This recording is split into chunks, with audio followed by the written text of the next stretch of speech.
نحمده ونصلي ونسلم على رسول الكريم أما بعد أعوذ بالله من الشيطان الرجيم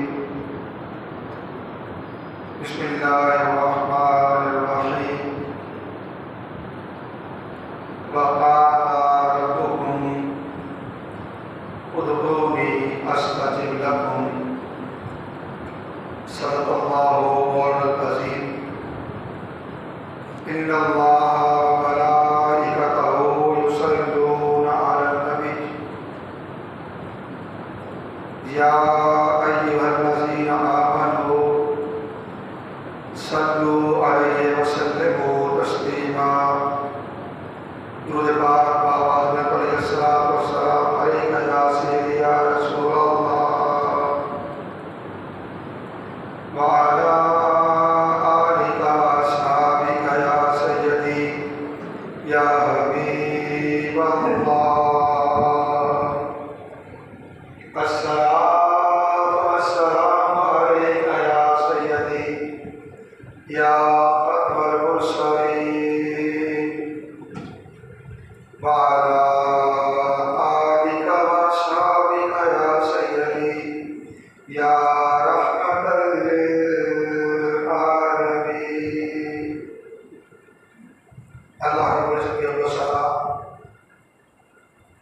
اور اس کے پیارے حبیب حضور احمد مصطفیٰ محمد مصطفیٰ علیہ طریقۃ الثناء کی بارگاہ بے کسبرا میں ہدیہ درود و سلام کے بعد حاضرین و سامعین محترم، اللہ رب العزت کا بے پایاں فضل و احسان ہے جس کی توفیق سے ہم جمعۃ المبارک کی ان بابرکت ساعتوں میں اللہ کے گھر میں حاضر ہیں۔ عنوان گفتگو کے طور پہ سورہ اعراف کی آیت 55 کا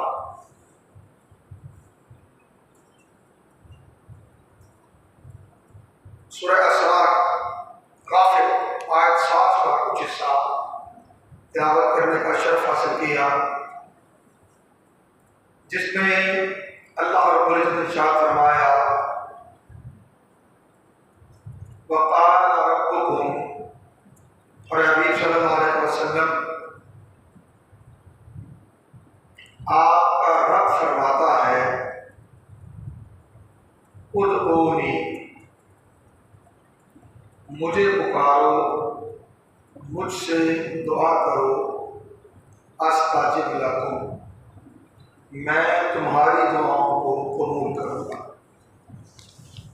میں تمہاری دعاؤں کو قبول کروں گا۔ گزشتہ رمضان المبارک میں دعا کے آداب کے حوالے سے ایک ادب پر بات ہوئی تھی۔ آج میری کوشش ہوگی کہ اپنے وقت میں رہتے ہوئے امام غزالی رحمۃ اللہ تعالیٰ علیہ نے احیاء الدین میں نماز کے جو 10 آداب بیان کیے ہیں، ان میں سے پہلے 9 آداب صرف الفاظ کے ساتھ اور 10ویں ادب پر تھوڑی بات تفصیل سے کر سکتے۔ نماز کا، دعا کا پہلا ادب یہ ہے کہ دعا کے لیے اچھے اوقات کا انتخاب کیا جائے۔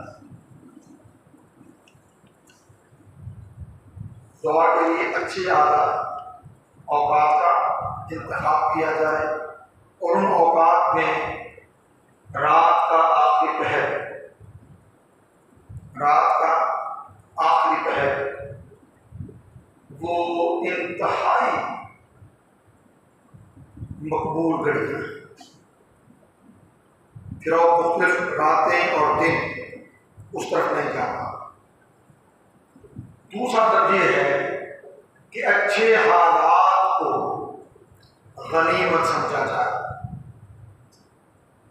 اچھے حالات کو غنیمت سمجھا جائے، اور ان اچھے حالات میں سے 3 کی بات لفظوں میں کر دیتا ہوں۔ جب اللہ کی راہ میں مسلمان فوجیں دشمن سے لڑ رہی ہو، جب بارش برس رہی ہو اور فرض نمازوں کی تکبیر کا وقت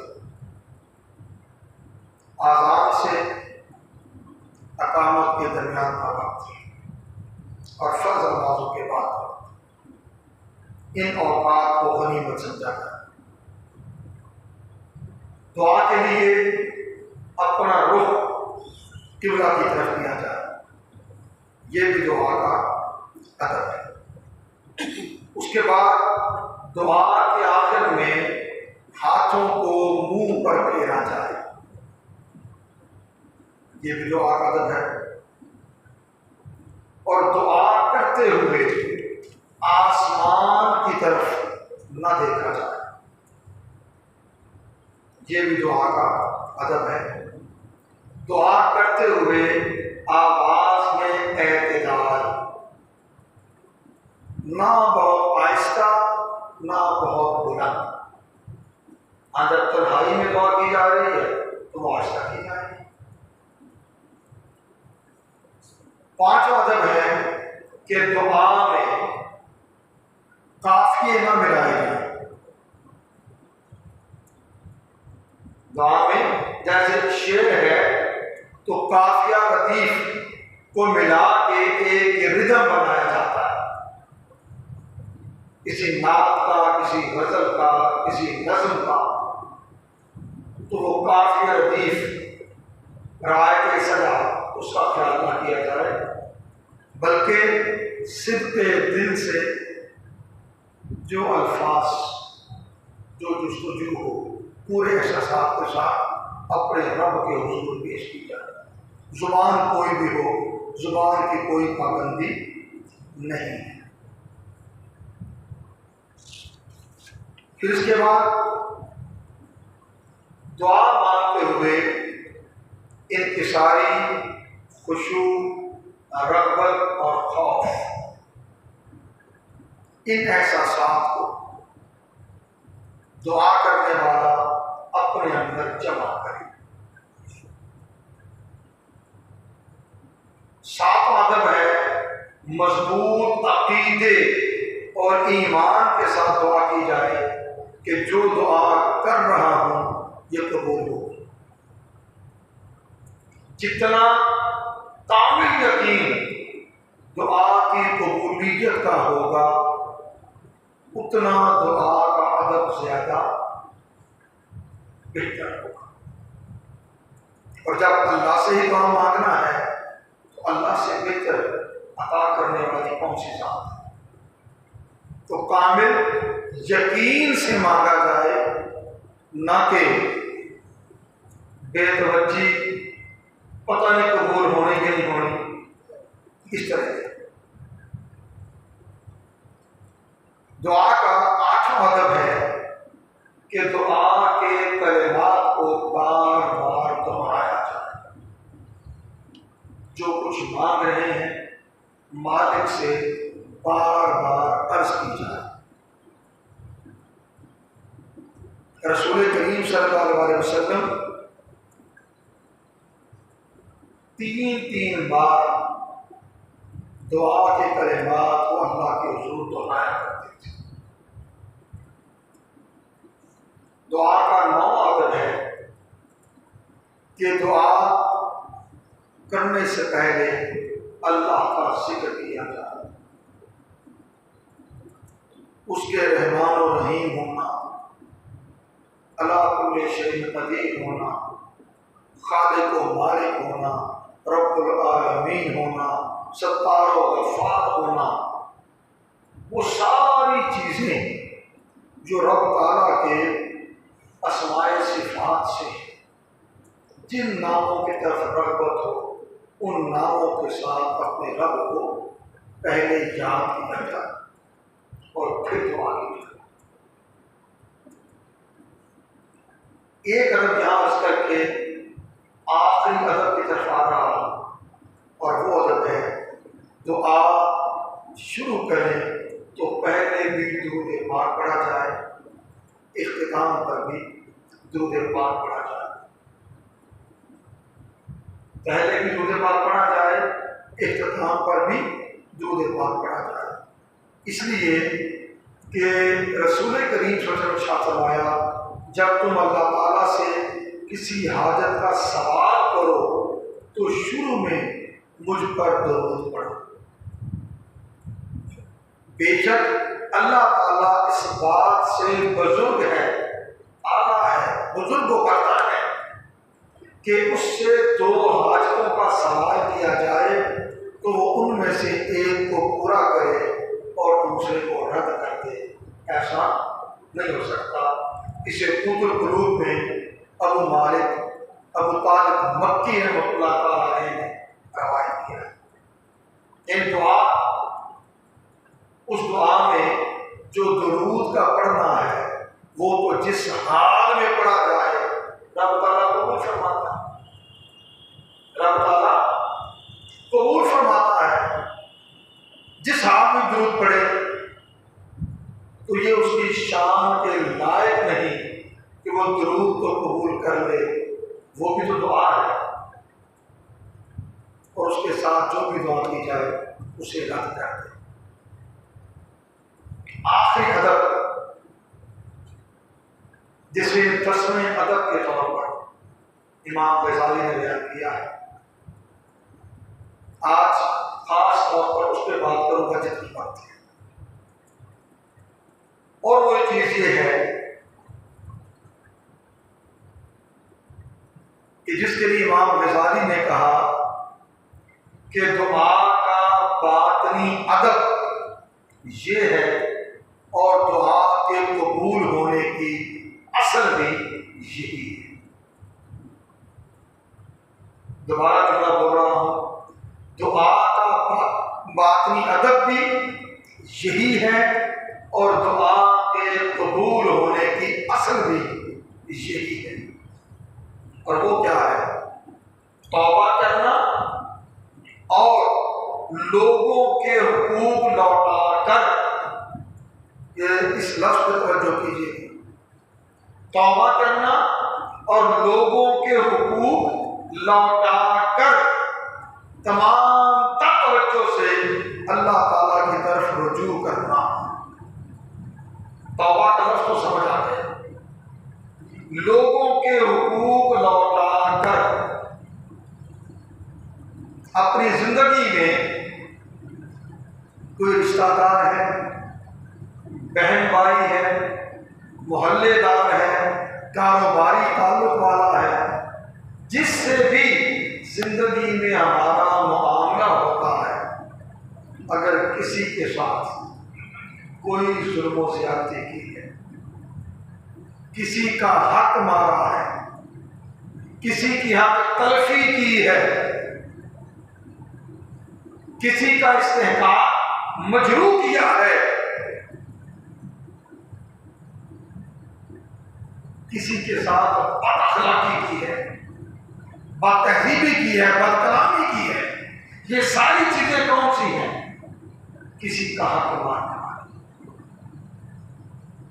کسی کا حق مارنا، کسی کے پیسے، کسی کی جائیداد اس پر قبضہ کر دیا، ایسا کچھ بھی جو کسی کی حق تلفی سے متعلق ہے اسے وہ لوٹا دے. میرے نزدیک سارے آداب اپنی جگہ، عملی زندگی میں اگر دیکھیں تو یہ ادب سب سے اولا تر ہے،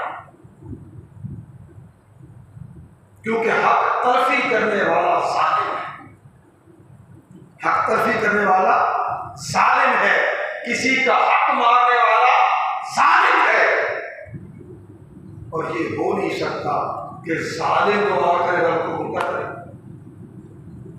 جو اللہ سے اپنے گزشتہ تمام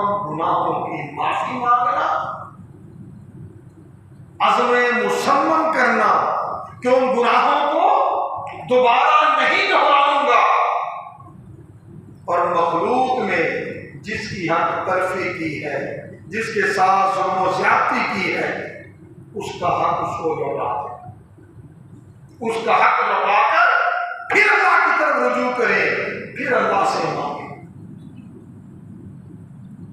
پھر اس سے سوال کریں، رب تعالیٰ دعائیں قبول فرمائے گا۔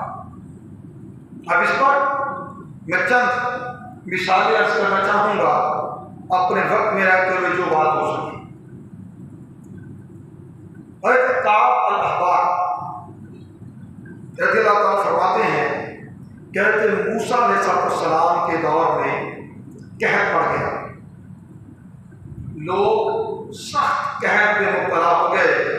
حضرت موسیٰ علیہ السلام بنی اسرائیل کو لے کر بارش کی دعا مانگنے کے ارادے سے نکلے، اللہ سے دعا کی لیکن بارش نہ ہوئی۔ 3 دن آپ باہر تشریف لے جاتے رہے، اللہ سے دعا کرتے رہے، لوگوں کے ساتھ جاتے رہے، مگر بارش نہ ہوئی۔ حضرت موسیٰ علیہ السلام نے اللہ کی بارگاہ میں عرض کیا، الہی واجہ کیا ہے، دعا کیوں قبول نہیں ہو رہی؟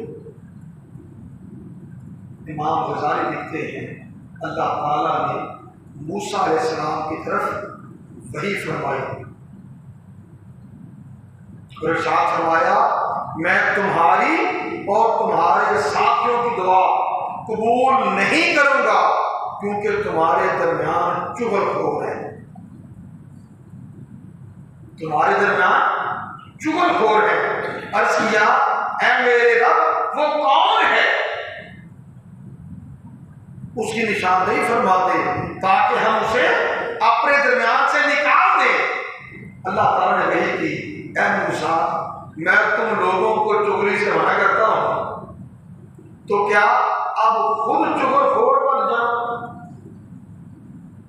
کہ اس کے بارے میں بتاؤ؟ حضرت موسیٰ علیہ السلام نے بنی اسرائیل سے فرمایا کہ تم سب چغل خوری سے توبہ کرو، چغل خوری سے توبہ کرو۔ سب نے سچے دل سے چغل خوری سے توبہ کر لی۔ موسیٰ علیہ السلام نے دعا کی، اللہ تعالیٰ نے بارش نازل فرما دی۔ چغل خوری بھی تو حق تلفی ہے، سچ جھوٹ لگائی بجائی کر کے کچھ بھی ایسا کرنا۔ حضرت سعید بن جبیر رضی اللہ عنہ فرماتے ہیں کہ بنی اسرائیل کے ایک بادشاہ کے زمانے میں لوگ قحط میں مبتلا ہو گئے تو انہوں نے بارش کے لیے دعا کی۔ بادشاہ نے بنی اسرائیل سے کہا، یا تو اللہ تعالیٰ ہم پر بارش برسائے گا یا ہم اسے تکلیف پہنچائیں گے، یا ہم اسے تکلیف پہنچائیں گے۔ لوگ کہنے لگے کہ وہ تو آسمان میں ہے، تم اسے کیسے تکلیف پہنچا سکتے ہو؟ تو اس نے کہا، میں اس کے دوستوں اور فرما بردار لوگوں کو قتل کروں گا تو اس سے اللہ کو تکلیف ہوگی، تو اس سے اللہ کو تکلیف ہوگی۔ چنانچہ اللہ تعالیٰ نے بارش نازل کر دی تاکہ اس کے مقربین کو تکلیف نہ پہنچے۔ یہاں بھی سمجھیں، مقربین کو تکلیف نہ پہنچے، تو جو اہل اللہ ہوتے ہیں ان کو تکالیف سے محفوظ رکھنا، یہ بھی دعاؤں کی قبولیت کا سبب بنتا ہے۔ حضرت سفیان ثوری وہ فرماتے ہیں کہ مجھے پتا چلا کہ ایک بار بنی اسرائیل کو قحط نے آ گیا، وہ 7 سال تک مصیبت کا شکار رہے، نوبت یہاں تک آ پہنچی کہ وہ مردار اور اپنے بچوں کو کھانے لگے۔ قید سالی کا یہ عالم آ گیا، مردار کھانے لگے اور اپنے بچوں کو کھانے لگے۔ اس بے کسی کی حالت میں وہ پہاڑوں میں جا کر روتے گڑ گڑاتے، مگر دعا قبول نہ ہوتی۔ 7 سال قید سالی قائم رہی، خشک سالی قائم رہی۔ پھر اللہ تعالیٰ نے ان کے پیغمبر کی طرف وحی کی۔ اللہ وہی کیا کی؟ فرمایا فرض محال اگر تم میری طرف اتنا چلو کہ تمہارے گھٹنے گھس جائیں، تمہارے ہاتھ آسمانوں میں بادلوں کو چھونے لگیں، دعا کرتے کرتے تمہاری زبانیں نڈال ہو جائیں، تو بھی میں تم میں سے کسی دعا کرنے والے کی دعا قبول نہیں کروں گا، اور نہ ہی کسی رونے والے پر ترس کھاؤں گا۔ اب اگلا جملہ مزید توجہ طلب ہے، 10واں ادب اس کا رہا۔ جب تک حقداروں کے ان کے حقوق نہ پہنچا دیے جائیں،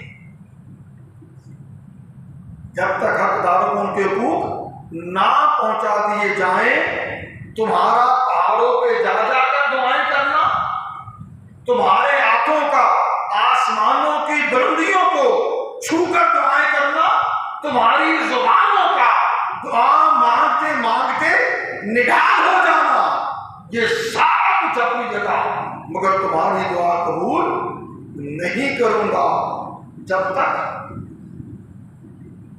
حقداروں کا حق نہیں پانا۔